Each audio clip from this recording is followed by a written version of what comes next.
That morning, everything felt almost perfect again. Lila stood at the kitchen island in our sunlit apartment, slicing strawberries for the smoothie bowls she loved making on weekends. Sunlight caught the gold band on her left hand, the promise ring I'd given her 2 years ago when we decided to build a life together. No wedding date set yet, but we've been talking houses, dogs, maybe kids in a few years. She turned to me with that wide, easy smile and said, "I was looking at places in the suburbs last night. There's this cute craftsman with a big backyard.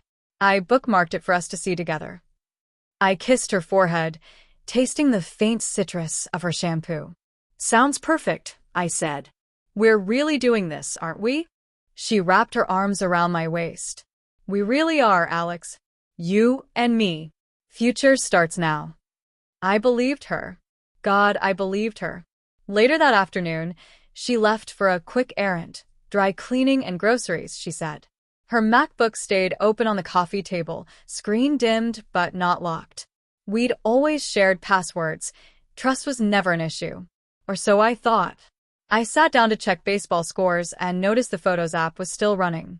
A folder named Hidden caught my eye, one I'd never seen before. Curiosity tugged. I clicked. The folder required Face ID, but her phone was charging on the counter. One tap, one scan of her sleeping face from a photo on my lock screen, a trick I'd seen online once, never thought I'd use, and it unlocked. Inside were 312 photos and videos, time-stamped over the last 14 months. The first image punched the air from my lungs.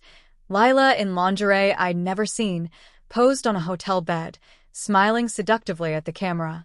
The next, her laughing in the arms of a man I didn't recognize, tall, dark-haired, late 30s, expensive watch glinting on his wrist. More followed in rapid, sickening succession. Them at a rooftop bar in Miami. Her asleep on his bare chest in what looked like an Airbnb in Portland. A mirror selfie of them together in a steamy bathroom, her engagement diamond conspicuously absent from her hand.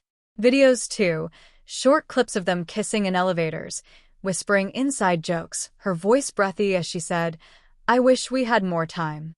I scrolled to the oldest files. The affair had started 6 weeks after she'd moved in with me. His name was Julian Voss. I knew that within minutes. The photos included screenshots of texts, plane tickets, reservation confirmations, all stored here like trophies.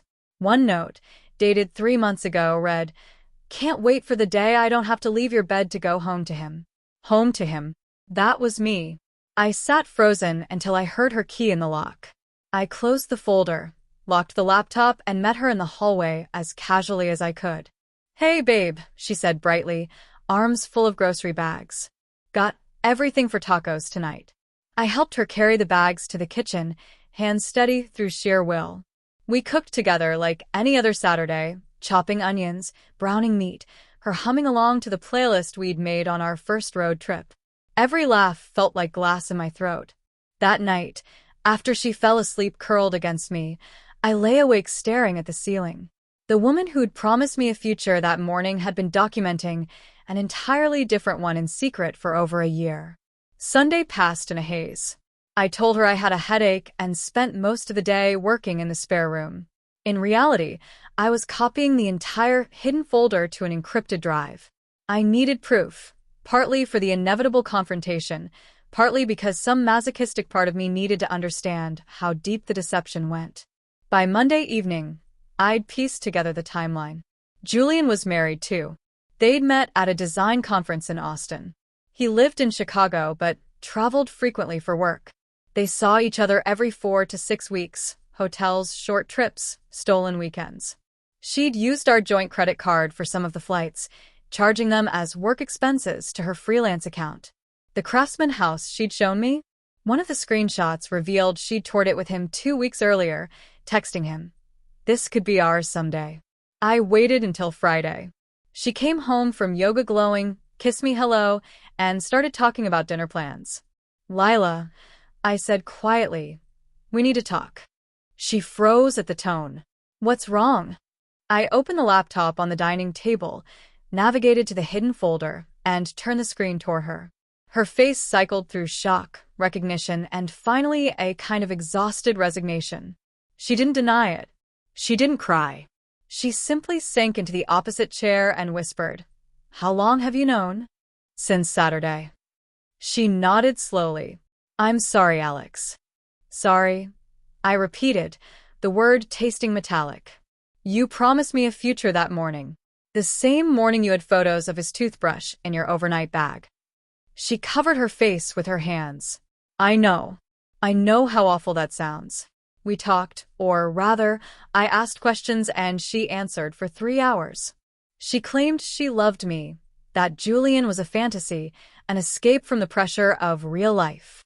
She said the intensity with him would burn out eventually, and she'd choose me in the end. She wanted to go to therapy, to fix us. But every apology was laced with excuses. I worked too much. We'd stopped surprising each other. She felt stuck in limbo without an engagement ring. None of it justified 14 months of calculated lies, but she offered it anyway. In the end, I told her to pack a bag and leave. She begged to stay, to work through it, but I couldn't breathe in the same space as her anymore. She moved out the next day. I changed the locks, the passwords, the cloud account links. I deleted our couple photos from my phone one by one, each swipe a small, sharp grief. 3 weeks later, I heard through mutual friends that she'd moved to Chicago. She and Julian were officially together now, new apartment, new Instagram posts, the future she'd apparently wanted all along. Some nights, I still wake up expecting to feel her arm across my chest. The silence is deafening. But in the mornings, when sunlight hits the empty side of the bed, I remind myself of the truth those hidden photos revealed. The future she promised me that morning was never real. It was a performance, carefully staged alongside another life she was already living. I'm grieving, yes. But I'm also free. And freedom, however painful, is the only future worth building.